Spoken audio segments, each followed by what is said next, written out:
Punjabi radio USA ਸੁਣ ਰਹੇ ਸਾਰੇ ਹੀ ਮਾਣਯੋਗ ਅਤੇ ਸਤਿਕਾਰ ਸਰੋਤਿਆਂ ਨੂੰ ਪੰਜਾਬੀ ਰੇਡੀਓ USA ਦੀ ਟੀਮ ਅਤੇ ਮੇਰੇ ਰਾਜਕਨਵੀਰ ਸਿੰਘ ਵੱਲੋਂ ਆਪ ਜੀ ਨੂੰ ਬਹੁਤ ਪਿਆਰ ਸਤਿਕਾਰ ਸਹਿਤ ਦੋਨੋਂ ਹੱਥ ਜੋੜ ਕੇ ਨਿੱਘੀ ਜਿਹੀ ਸਤਿ ਸ੍ਰੀ ਅਕਾਲ। ਸਭ ਨੂੰ ਜੀ ਨੂੰ ਆਖਦੇ ਹਾਂ ਸਰੋਤਿਓ, ਪ੍ਰੋਗਰਾਮ ਦੇ ਵਿੱਚ ਆਪ ਸਭ ਦਾ ਨਿੱਘਾ ਸਵਾਗਤ ਕਰਦੇ ਹਾਂ। ਅੱਜ 10 ਜਨਵਰੀ ਦਿਨ ਮੰਗਲਵਾਰ ਤੁਹਾਡੇ ਲਈ ਪੇਸ਼ ਕਰਾਂਗੇ ਅਮਰੀਕਾ ਅੰਤਰਰਾਸ਼ਟਰੀ ਖਬਰਾਂ ਦਾ ਇਹ ਬੁਲੇਟਿਨ ਅਪਡੇਟ ਅਮਰੀਕਾ। ਪ੍ਰੋਗਰਾਮ ਸ਼ੁਰੂ ਕਰਨ ਤੋਂ ਪਹਿਲਾਂ ਸਾਡੇ ਅੱਜ ਦੇ ਸਪਾਂਸਰਸ ਦਾ ਧੰਨਵਾਦ ਕਰਨਾ ਚਾਹੁੰਦੇ ਹਾਂ। ਖਾਲਸਾ ਇੰਸ਼ੋਰੈਂਸ ਏਜੰਸੀ ਵਾਲੇ, ਜਿਨ੍ਹਾਂ ਦੇ ਕੋਲੋਂ ਤੁਸੀਂ ਹਰ ਇੱਕ ਤਰੀਕੇ ਦੀ ਇੰਸ਼ੋਰੈਂਸ ਕਰਵਾ ਸਕਦੇ ਹੋ। ਇੰਸ਼ੋਰੈਂਸ ਬਾਰੇ ਪਤਾ ਕਰਨ ਲਈ ਕਾਲ ਕਰ ਸਕਦੇ ਹੋ ਨੰਬਰ 408-272-2500 ਦੇ ਉੱਤੇ। ਇਸ ਦੇ ਨਾਲ ਸੰਤੋਖ ਸਿੰਘ, ਪਰਮਜੀਤ ਕੌਰ ਜੀ ਫਰੀਮੌਂਟ ਤੋਂ, ਮਨਜੀਤ ਸਿੰਘ, ਨਰਿੰਦਰ ਕੌਰ ਕੁਲਾਰ ਕਲੋਵਿਸ ਤੋਂ ਅਤੇ ਕੁਲਵਿੰਦਰ ਕੌਰ ਜੀ, ਇਹਨਾਂ ਸਾਰਿਆਂ ਦਾ ਬਹੁਤ ਬਹੁਤ ਧੰਨਵਾਦ ਕਰਦੇ ਹਾਂ। ਜੇਕਰ ਤੁਸੀਂ ਜਾਂ ਕੋਈ ਹੋਰ ਕਾਰੋਬਾਰ ਇਸ ਪ੍ਰੋਗਰਾਮ ਨੂੰ ਸਪਾਂਸਰ ਕਰਨਾ ਚਾਹੁੰਦੇ ਹੋ, ਸੰਪਰਕ ਕਰ ਸਕਦੇ ਹੋ ਨੰਬਰ 408-722-7698 ਜਾਂ 408-272-5200 ਦੇ ਉੱਤੇ।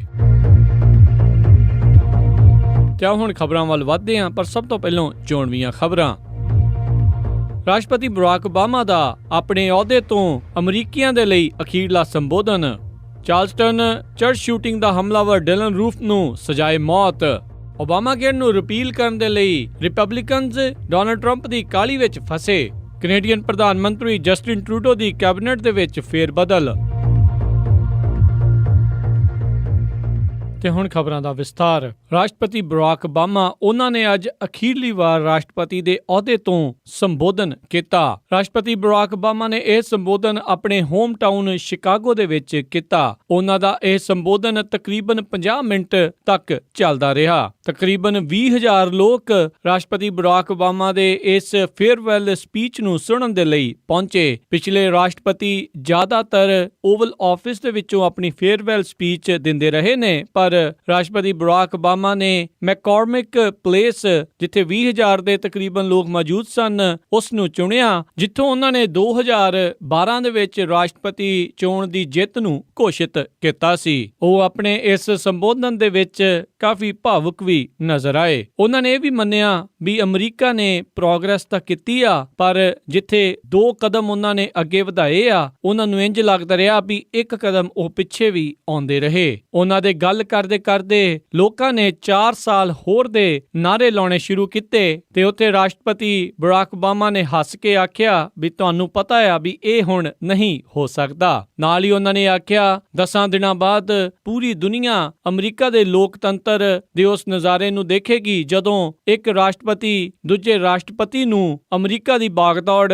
ਸੰਭਾਲੇਗਾ ਅਤੇ ਪ੍ਰੈਜ਼ੀਡੈਂਟ ਇਲੈਕਟ ਡੋਨਾਲਡ ਟਰੰਪ ਹਲਫ ਲੈਣਗੇ। ਉਹਨਾਂ ਨੇ ਨਾਲ ਇਹ ਵੀ ਜ਼ਿਕਰ ਕੀਤਾ, ਜਿਸ ਤਰੀਕੇ ਨਾਲ ਪ੍ਰੈਜ਼ੀਡੈਂਟ ਬੁਸ਼ ਨੇ ਮੇਰੀ ਮਦਦ ਕੀਤੀ ਸੀ ਟ੍ਰਾਂਜੀਸ਼ਨ ਕਰਨ ਦੇ ਲਈ, ਉਸੇ ਤਰੀਕੇ ਦੇ ਨਾਲ ਮੇਰੀ administration president elect Donald Trump ਨੂੰ ਨਿਰਵਿਘਨ ਤਰੀਕੇ ਦੇ ਨਾਲ ਟ੍ਰਾਂਜੀਸ਼ਨ ਕਰਨ ਦੇ ਵਿੱਚ ਮਦਦ ਕਰ ਰਹੀ ਆ। ਪਿਛਲੇ ਕੁਝ ਮਹੀਨਿਆਂ ਦੇ ਵਿੱਚ ਪ੍ਰੈਜ਼ੀਡੈਂਟ ਬਰਾਕ ਓਬਾਮਾ ਦੀ ਅਪਰੂਵਲ ਰੇਟਿੰਗ ਲਗਾਤਾਰ ਵਧਦੀ ਆ ਰਹੀ ਆ। ਪਿਛਲਾ ਸਾਲ ਪ੍ਰੈਜ਼ੀਡੈਂਟ ਬਰਾਕ ਓਬਾਮਾ ਦੇ ਲਈ ਜੇ ਦੇਖਿਆ ਜਾਵੇ ਤਾਂ ਮਿਲਿਆ ਜੁਲਿਆ ਰਿਹਾ, ਜਿੱਥੇ ਪੁਲਿਸ ਅਤੇ ਅਫਰੀਕਨ ਅਮਰੀਕਨ ਲੋਕਾਂ ਦੇ ਦਰਮਿਆਨ ਲਗਾਤਾਰ ਮੁੱਠਭੇੜ ਹੁੰਦੀਆਂ ਰਹੀਆਂ। ਉਧਰ ਉਹਨਾਂ ਨੇ ਓਬਾਮਾ ਕੇਅਰ ਅਤੇ ਇਮੀਗ੍ਰੇਸ਼ਨ ਐਗਜ਼ੀਕਿਊਟਿਵ ਆਰਡਰ ਵੀ ਜਾਰੀ ਕੀਤੇ। ਸ਼ਿਕਾਗੋ ਦੇ ਹੀ ਵੁੱਡਲੈਂਡ ਨੇਬਰਹੁੱਡ ਦੇ ਵਿੱਚ ਪ੍ਰੈਜ਼ੀਡੈਂਟ ਬਰਾਕ ਓਬਾਮਾ ਦੇ ਨਾਂ ਦੇ ਉੱਤੇ ਓਬਾਮਾ ਪ੍ਰੈਜ਼ੀਡੈਂਸ਼ੀਅਲ ਸੈਂਟਰ ਉਹ ਬਣਨ ਜਾ ਰਿਹਾ ਆ, ਜੋ ਕਿ 2021 ਵਿੱਚ ਖੁੱਲੇਗਾ।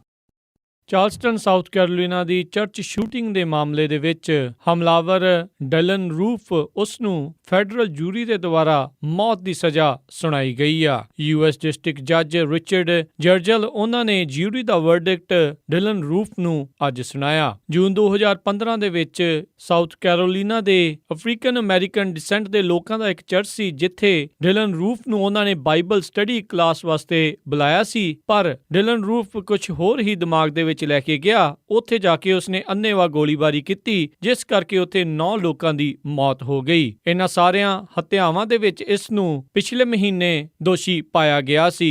ਦੋਸ਼ੀ ਪਾਏ ਜਾਣ ਤੋਂ ਬਾਅਦ ਦੇ ਵਿੱਚ ਜਿਊਰੀ ਨੇ ਇਹ ਫੈਸਲਾ ਲੈਣਾ ਸੀ ਵੀ ਇਸ ਨੂੰ ਹੁਣ ਸਜ਼ਾਏ ਮੌਤ ਦਿੱਤੀ ਜਾਵੇ ਜਾਂ ਫਿਰ ਉਮਰ ਭਰ ਦੀ ਕੈਦ। ਇਸ ਟ੍ਰਾਇਲ ਦੇ ਵਿੱਚ ਡਿਲਨ ਰੂਫ ਨੇ ਆਪਣੇ ਆਪ ਨੂੰ ਅਦਾਲਤ ਦੇ ਵਿੱਚ ਖੁਦ ਪੇਸ਼ ਕੀਤਾ। ਜਿਊਰੀ ਦੇ ਸਾਹਮਣੇ ਰੂਫ ਨੇ ਕਿਸੇ ਵੀ ਤਰੀਕੇ ਦਾ ਉਹਨਾਂ ਨੂੰ ਸਮਝਾਉਣ ਦਾ ਇਹ ਪ੍ਰਯਾਸ ਨਹੀਂ ਕੀਤਾ ਵੀ ਉਸਨੇ ਇਹ ਗੋਲੀਬਾਰੀ ਕਿਉਂ ਕੀਤੀ, ਜਾਂ ਉਸ ਦੇ ਮਨ ਦੇ ਵਿੱਚ ਕਿਸੇ ਵੀ ਤਰੀਕੇ ਦਾ ਪਛਤਾਵਾ ਜਿਹੜਾ ਆ ਉਹ ਨਜ਼ਰ ਨਹੀਂ ਆਇਆ। ਉਹ ਉੱਥੇ ਇਹੀ ਆਖਦਾ ਰਿਹਾ, ਉਹਨੂੰ ਲੱਗ ਰਿਹਾ ਸੀ ਵੀ ਉਸ ਨੂੰ ਇਹ ਗੋਲੀਬਾਰੀ ਕਰਨੀ ਚਾਹੀਦੀ ਆ, ਇਹਨਾਂ ਲੋਕਾਂ ਨੂੰ ਉਹ ਮਾਰਨਾ ਚਾਹੁੰਦਾ ਸੀ। ਜਦ ਇਹ ਸਾਰੇ ਤਰਕ ਜਿਊਰੀ ਨੇ ਸੁਣ ਲਏ ਸਨ ਤਾਂ ਉਸ ਤੋਂ ਬਾਅਦ ਦੇ ਵਿੱਚ ਉਹਨਾਂ ਨੇ 3 ਘੰਟਿਆਂ ਬਾਅਦ ਆਪਣਾ ਫੈਸਲਾ ਯੂਐਸ ਡਿਸਟ੍ਰਿਕਟ ਜੱਜ ਰਿਚਰਡ ਜਰਜਲ ਨੂੰ ਦੇ ਦਿੱਤਾ ਤੇ ਯੂਐਸ ਡਿਸਟ੍ਰਿਕਟ ਜੱਜ ਨੇ ਹੀ ਡਿਲਨ ਰੂਫ ਨੂੰ ਸਜ਼ਾਏ ਮੌਤ ਦੀ ਸਜ਼ਾ ਸੁਣਾਈ। ਪੀੜਤ ਸਿੰਥੀਆ ਹਰਡ ਦੇ ਭਰਾ ਨੇ ਆਖਿਆ, ਅੱਜ ਮੇਰੀ ਭੈਣ ਨੂੰ ਇਨਸਾਫ ਮਿਲਿਆ ਆ ਜਦ ਇਸ ਨੂੰ ਸਜ਼ਾਏ ਮੌਤ ਦਿੱਤੀ ਗਈ ਆ। ਇਸ ਫੈਡਰਲ ਜਿਊਰੀ ਦੇ ਵਿੱਚ ਕੁੱਲ 12 ਜਾਣੇ ਸਨ, ਜਿਨ੍ਹਾਂ ਦੇ ਵਿੱਚ 9 ਵਾਈਟ ਅਤੇ 3 ਬਲੈਕ ਜੂਰਰ ਸਨ। ਜਦੋਂ ਜਿਊਰੀ ਨੇ ਆਪਸ ਦੇ ਵਿੱਚ ਗੱਲਬਾਤ ਕਰਨੀ ਸੀ, ਉਸ ਤੋਂ ਪਹਿਲਾਂ ਅਸਿਸਟੈਂਟ ਯੂਐਸ ਅਟਾਰਨੀ ਜੂਲੀਅਸ ਜੇ ਰਿਚਰਡਸਨ ਉਹਨਾਂ ਨੇ ਇਹਨਾਂ ਜੂਰਰਸ ਨੂੰ ਆਖਿਆ, ਇਹ ਬੰਦਾ ਜਿਸ ਨੇ ਕਿ ਬਿਲਕੁਲ ਵੀ ਪਛਤਾਵਾ ਜ਼ਾਹਰ ਨਹੀਂ ਕੀਤਾ, ਬਲਕਿ ਇਹ ਕਹਿੰਦਾ ਰਿਹਾ ਆ ਵੀ ਇਹਨਾਂ ਨੂੰ ਮਾਰਨਾ ਹੀ ਠੀਕ ਕੰਮ ਸੀ, ਇਹੋ ਜਿਹੇ ਬੰਦੇ ਨੂੰ ਜੀਣ ਦਾ ਕੋਈ ਹੱਕ ਨਹੀਂ ਆ, ਇਸ ਨੂੰ ਸਖਤ ਤੋਂ ਸਖਤ ਬਲਕਿ ਸਜ਼ਾਏ ਮੌਤ ਹੀ ਤੁਸੀਂ ਸੁਣਾਉਣਾ। ਪਿਛਲੇ ਮਹੀਨੇ ਇਹੀ ਜੂਰੀ ਮੈਂਬਰਸ ਨੇ ਡਿਲਨ ਰੂਫ ਨੂੰ 33 ਦੇ 33 ਦੋਸ਼ਾਂ ਦੇ ਵਿੱਚ ਦੋਸ਼ੀ ਪਾਇਆ ਸੀ। ਇਸ ਤੋਂ ਪਹਿਲਾਂ ਡਿਲਨ ਰੂਫ ਦੇ ਜਿਹੜੇ ਪਹਿਲੇ ਵਕੀਲ ਸੀ, ਉਹ ਇਸ ਨੂੰ ਸਾਈਕੋਲੋਜੀਕਲ ਮਨੋਵਿਗਿਆਨਿਕ ਤੌਰ ਦੇ ਉੱਤੇ ਕਮਜ਼ੋਰ ਦਿਖਾ ਕੇ ਸਜ਼ਾਏ ਮੌਤ ਤੋਂ ਬਚਾਉਣਾ ਚਾਹੁੰਦੇ ਸੀ, ਪਰ ਡਿਲਨ ਰੂਫ ਉਸ ਦਾ ਇਹ ਕਹਿਣਾ ਸੀ, ਸਾਈਕੋਲੋਜੀ ਯਹੂਦੀਆਂ ਦਾ ਇੱਕ ਕਨਸੈਪਟ ਆ ਅਤੇ ਮੈਨੂੰ ਕੋਈ ਵੀ ਮਾਨਸਿਕ ਬਿਮਾਰੀ ਨਹੀਂ ਆ। ਇੱਥੋਂ ਤੱਕ ਕਿ ਡਿਲਨ ਰੂਫ ਤੇ ਆਪਣੇ ਅਟਾਰਨੀ ਨੇ ਵੀ ਇਹ ਮੰਨਿਆ ਸੀ ਵੀ ਡਿਲਨ ਰੂਫ ਨੇ ਹੀ ਕਤਲੇਆਮ ਕੀਤਾ ਆ। ਸਟੇਟ ਕੋਰਟ ਦੇ ਵਿੱਚ ਵੀ ਇਸ ਦਾ ਡੈਥ ਪੈਨਲਟੀ ਦਾ ਟ੍ਰਾਇਲ ਚੱਲਣਾ ਆ, ਉਸ ਦੇ ਵਿੱਚ ਵੀ ਪ੍ਰੋਸੀਕਿਊਟਰ ਇਸ ਦੇ ਲਈ ਸਜ਼ਾਏ ਮੌਤ ਮੰਗ ਰਹੇ ਨੇ। ਪ੍ਰੈਜ਼ੀਡੈਂਟ ਇਲੈਕਟ ਡੋਨਲਡ ਟਰੰਪ ਚਾਹੁੰਦੇ ਨੇ ਵੀ ਰਿਪਬਲਿਕਨਸ ਜੋ ਕਿ ਸੈਨੇਟ ਅਤੇ ਹਾਊਸ ਦੇ ਵਿੱਚ ਨੇ, ਉਹ ਜਲਦੀ ਤੋਂ ਜਲਦੀ ਓਬਾਮਾ ਕੇਅਰ ਆ ਉਸ ਨੂੰ ਰਿਪੀਲ ਕਰਨ। ਉਧਰ ਕਾਂਗਰਸ ਦੇ ਰਿਪਬਲਿਕਨਸ ਅਤੇ ਹਾਊਸ ਦੇ ਸਪੀਕਰ ਪੌਲ ਰਾਇਨ ਇਸ ਸਮੱਸਿਆ ਦੇ ਵਿੱਚ ਫਸੇ ਹੋਏ ਨੇ ਵੀ ਐਡੀ ਜਲਦੀ ਓਬਾਮਾ ਕੇਅਰ ਨੂੰ ਰਿਪੀਲ ਵਾਪਸ ਕਿੱਦਾਂ ਲਿਆ ਜਾਵੇ ਤੇ ਉਸ ਦੀ ਜਗ੍ਹਾ ਦੇ ਉੱਤੇ ਕੋਈ ਰਿਪਲੇਸਮੈਂਟ ਆ ਹੋਰ ਪਲਾਨ ਉਸ ਨੂੰ ਕਿੱਦਾਂ ਲਿਆਂਦਾ ਜਾਵੇ। ਪ੍ਰੈਜ਼ੀਡੈਂਟ ਇਲੈਕਟ ਡੋਨਲਡ ਟਰੰਪ ਨੇ ਕਿਹਾ, ਇਸ ਮਾਮਲੇ ਦੇ ਵਿੱਚ ਕਿਸੇ ਵੀ ਤਰੀਕੇ ਦੀ ਦੇਰੀ ਉਹਨਾਂ ਨੂੰ ਬਰਦਾਸ਼ਤ ਨਹੀਂ ਆ। ਉਹ ਇਹ ਆਸ ਲਾਈ ਬੈਠੇ ਨੇ ਵੀ ਅਗਲੇ ਹਫ਼ਤੇ ਦੇ ਵਿੱਚ ਕੋਈ ਨਾ ਕੋਈ ਰਿਪਲੇਸਮੈਂਟ ਬਿੱਲ ਆ ਓਬਾਮਾ ਕੇਅਰ ਨੂੰ ਖਾਰਜ ਕਰਨ ਲਈ, ਵਾਪਸ ਲੈਣ ਲਈ ਅਤੇ ਨਵੇਂ ਅਫੋਰਡੇਬਲ ਕੇਅਰ ਨੂੰ ਲੈ ਕੇ ਆਉਣ ਦੇ ਲਈ ਲਿਆਂਦਾ ਜਾਵੇਗਾ। ਡੋਨਲਡ ਟਰੰਪ ਨੇ ਇੱਥੋਂ ਤੱਕ ਵੀ ਆਖਿਆ ਵੀ ਉਹ ਇਸ ਮਾਮਲੇ ਦੇ ਵਿੱਚ ਕੁਝ ਕੁ ਹਫ਼ਤੇ ਹੀ ਇੰਤਜ਼ਾਰ ਕਰ ਸਕਦੇ ਨੇ। ਉਧਰ ਕਾਂਗਰੈਸ਼ਨਲ ਰਿਪਬਲਿਕਨਸ ਦੇ ਲਈ ਇਹ ਬੜੀ ਵੱਡੀ ਸਮੱਸਿਆ ਬਣੀ ਹੋਈ ਆ, ਕਿਉਂਕਿ ਅਜੇ ਕਿਸੇ ਵੀ ਤਰੀਕੇ ਦਾ ਕੋਈ ਨਵਾਂ ਪਲਾਨ, ਕੋਈ ਨਵਾਂ ਲਾਅ ਅਫੋਰਡੇਬਲ ਐਕਟ ਕੇਅਰ ਦੇ ਬਾਰੇ ਨਹੀਂ ਸੋਚਿਆ ਗਿਆ। ਜੇ ਕਾਂਗਰੈਸ਼ਨਲ ਰਿਪਬਲਿਕਨਸ ਐਸੇ ਬਿੱਲ ਨੂੰ ਲੈ ਕੇ ਵੀ ਆਉਂਦੇ ਆ ਜਿਸ ਦੇ ਉੱਤੇ ਵੋਟ ਹੋ ਸਕਦੀ ਆ ਤੇ ਜਿਸ ਨੂੰ ਪਾਸ ਹੋਣ ਦੇ ਲਈ ਘੱਟੋ ਘੱਟ 60 ਸੈਨੇਟਰਸ ਦੀ ਜ਼ਰੂਰਤ ਆ, ਜੋ ਇਹਨਾਂ ਦੇ ਕੋਲ ਬਹੁਮਤ 60 ਜਾਣਿਆਂ ਦੀ ਨਹੀਂ ਆ ਅਤੇ ਉਸ ਦੇ ਉੱਤੇ ਫਿਲਬਸਟਰ ਵੀ ਹੋ ਸਕਦਾ ਆ, ਇਹ ਇੱਕ ਬੜੀ ਵੱਡੀ ਸਮੱਸਿਆ ਨਜ਼ਰ ਆ ਰਹੀ ਆ। ਉਦਾਂ ਸਾਰੇ ਹੀ ਰਿਪਬਲਿਕਨਸ ਇਹ ਜ਼ਰੂਰ ਚਾਹੁੰਦੇ ਨੇ, ਇਸ ਚੀਜ਼ ਦੇ ਉੱਤੇ ਇਕੱਠੇ ਨੇ ਵੀ ਪ੍ਰੈਜ਼ੀਡੈਂਟ ਬਰਾਕ ਓਬਾਮਾ ਦੇ ਹਸਤਾਖਰ ਵਾਲਾ ਹੈਲਥ ਕੇਅਰ ਲਾਅ ਆ ਉਸ ਨੂੰ ਕੱਢਿਆ ਜਾਵੇ ਅਤੇ ਉਹਨਾਂ ਦੇ ਵੱਲੋਂ ਕੁਝ ਨਵਾਂ ਲਿਆਂਦਾ ਜਾਵੇ। ਰਿਪਬਲਿਕਨ ਕ੍ਰਿਸ ਕਾਲਿੰਸ ਨਿਊਯਾਰਕ ਤੋਂ ਉਹਨਾਂ ਨੇ ਆਖਿਆ ਵੀ ਡੋਨਲਡ ਟਰੰਪ ਇੰਨੀ ਕਾਹਲੀ ਕਰ ਰਹੇ ਨੇ, ਉਹ ਸੋਚ ਰਹੇ ਨੇ ਵੀ ਇਹ ਇੱਕ ਕੰਪਨੀ ਆ ਤੇ ਉਹ CEO ਨੇ ਤੇ ਜਲਦ ਤੋਂ ਜਲਦ ਛੇਤੀ ਤੋਂ ਛੇਤੀ ਕੰਮ ਹੋ ਜਾਵੇ, ਪਰ ਇਹ ਸਰਕਾਰ ਦੇ ਕੰਮ ਨੇ, ਇਹਨਾਂ ਸਾਰੀਆਂ ਚੀਜ਼ਾਂ ਦੇ ਵਿੱਚ ਸਮਾਂ ਲੱਗਦਾ ਆ। ਇਹ ਦੇਖਣ ਵਾਲੀ ਗੱਲ ਰਹੇਗੀ affordable health care Obama care ਨੂੰ ਰਿਪੀਲ ਕਰਨ ਦੇ ਲਈ ਰਿਪਬਲਿਕਨਸ ਕਿੰਨਾ ਸਮਾਂ ਲਾਉਂਦੇ ਨੇ, ਕਿਉਂਕਿ ਇਹਨਾਂ ਦੇ ਚੁਣਾਵੀ ਵਾਅਦਿਆਂ ਦੇ ਵਿੱਚੋਂ ਇੱਕ ਵਾਅਦਾ ਇਹ ਵੀ ਸੀ ਵੀ ਆਉਂਦਿਆਂ ਹੀ ਸਭ ਤੋਂ ਪਹਿਲਾਂ ਉਹ ਓਬਾਮਾ ਕੇਅਰ ਨੂੰ ਵਾਪਸ ਲੈਣਗੇ।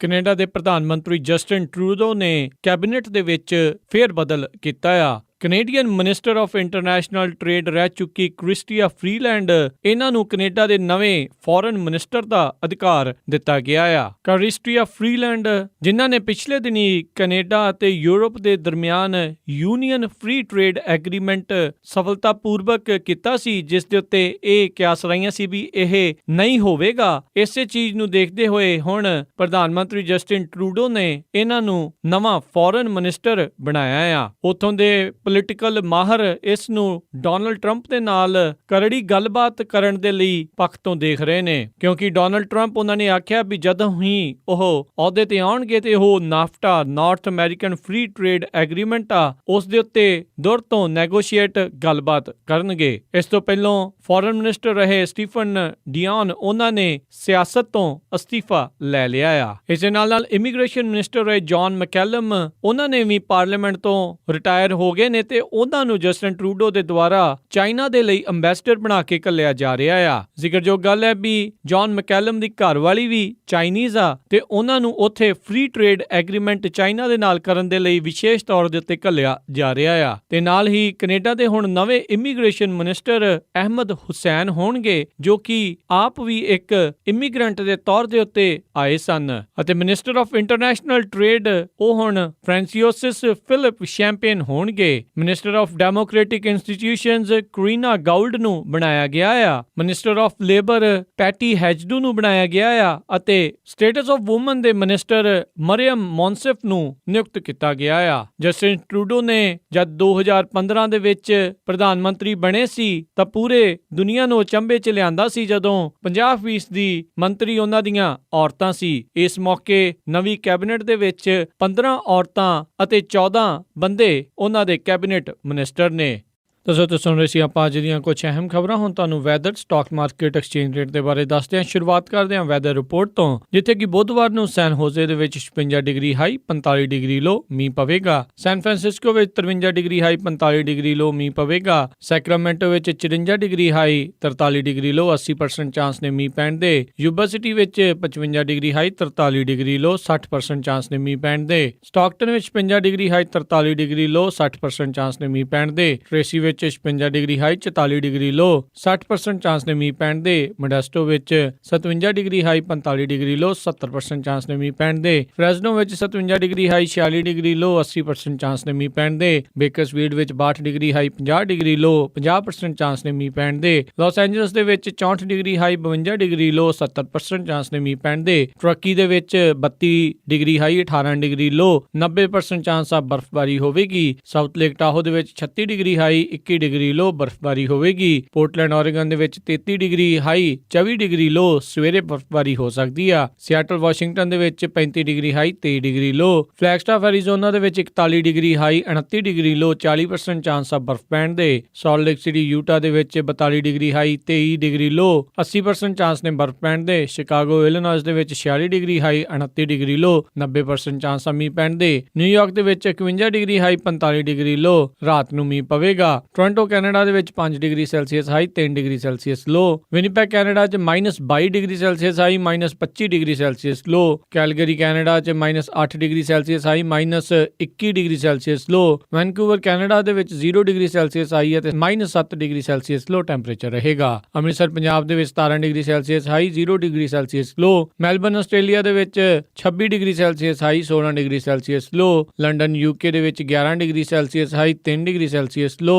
ਬਰਲਿਨ ਜਰਮਨੀ ਦੇ ਵਿੱਚ 2 degree Celsius high 1 degree Celsius low ਬਰਫ਼ ਪੈ ਸਕਦੀ ਆ। ਪੈਰਿਸ ਫਰਾਂਸ ਦੇ ਵਿੱਚ 10 degree Celsius high 4 degree Celsius low ਸਵੇਰੇ ਮੀਂਹ ਪੈ ਸਕਦਾ ਆ। ਤੇ ਸਰੋਤਿਓ ਇਹ ਸੀਗੀ ਵੈਦਰ ਰਿਪੋਰਟ। ਹੁਣ ਤੁਹਾਨੂੰ ਸਟਾਕ ਮਾਰਕੀਟ ਐਕਸਚੇਂਜ ਰੇਟ ਬਾਰੇ ਜਾਣਕਾਰੀ ਦਿੰਨੇ ਆ। ਮੰਗਲਵਾਰ ਦੀ ਕਲੋਜ਼ਿੰਗ ਤੱਕ ਡਾਓ ਜੋਨਸ ਦੇ ਵਿੱਚ 32 ਪੁਆਇੰਟ ਘਟੇ 19,855 ਤੇ ਮਾਰਕੀਟ ਕਲੋਜ਼ ਹੋਈ। ਨੈਸਡੈਕ ਦੇ ਵਿੱਚ 20 ਪੁਆਇੰਟਾਂ ਦਾ ਵਾਧਾ ਦੇਖਿਆ ਗਿਆ 5,552 ਦੇ ਉੱਤੇ ਮਾਰਕੀਟ ਕਲੋਜ਼ ਹੋਈ। S&P ਦੇ ਵਿੱਚ ਕੋਈ ਵੀ ਵਾਧਾ ਘਾਟਾ ਨਹੀਂ ਦੇਖਿਆ ਗਿਆ 2,200 269 ਦੇ ਉੱਤੇ ਮਾਰਕੀਟ ਕਲੋਜ਼ ਹੋਈ। ਵਿਲਸ਼ਾਇਰ 5000 ਦੇ ਵਿੱਚ 20 ਪੁਆਇੰਟ ਵਧੇ 23743 ਦੇ ਉੱਤੇ ਮਾਰਕੀਟ ਕਲੋਜ਼ ਹੋਈ। ਐਕਸਚੇਂਜ ਰੇਟ ਦੇ ਵਿੱਚ ਇੱਕ ਯੂਐਸ ਡਾਲਰ ਦੀ ਕੀਮਤ 68 ਰੁਪਏ 29 ਪੈਸੇ, ਇੱਕ ਕੈਨੇਡੀਅਨ ਡਾਲਰ ਦੀ ਕੀਮਤ 51 ਰੁਪਏ 55 ਪੈਸੇ, ਇੱਕ ਬ੍ਰਿਟਿਸ਼ ਪਾਉਂਡ ਸਟਰਲਿੰਗ ਦੀ ਕੀਮਤ 83 ਰੁਪਏ 17 ਪੈਸੇ, ਇੱਕ ਆਸਟ੍ਰੇਲੀਅਨ ਡਾਲਰ ਦੀ ਕੀਮਤ 50 ਰੁਪਏ 28 ਪੈਸੇ, ਇੱਕ ਯੂਰੋ ਦੀ ਕੀਮਤ 72 ਰੁਪਏ 12 ਪੈਸੇ, ਇੱਕ ਨਿਊਜ਼ੀਲੈਂਡ ਡਾਲਰ ਦੀ ਕੀਮਤ 47 ਰੁਪਏ 69 ਪੈਸੇ, ਇੱਕ ਸਿੰਗਾਪੁਰ ਡਾਲਰ ਦੀ ਕੀਮਤ 47 ਰੁਪਏ 53 ਪੈਸੇ, ਇੱਕ ਬਹਿਰੀਨੀ ਦਿਨਾਰ ਦੀ ਕੀਮਤ 181 ਰੁਪਏ 18 ਪੈਸੇ, ਇੱਕ ਕੁਵੈਤੀ ਦਿਨਾਰ ਦੀ ਕੀਮਤ 223 ਰੁਪਏ 42 ਪੈਸੇ। ਸੋਨੇ ਦਾ ਭਾਅ $1187 ਪ੍ਰਤੀ ਆਉਂਸ,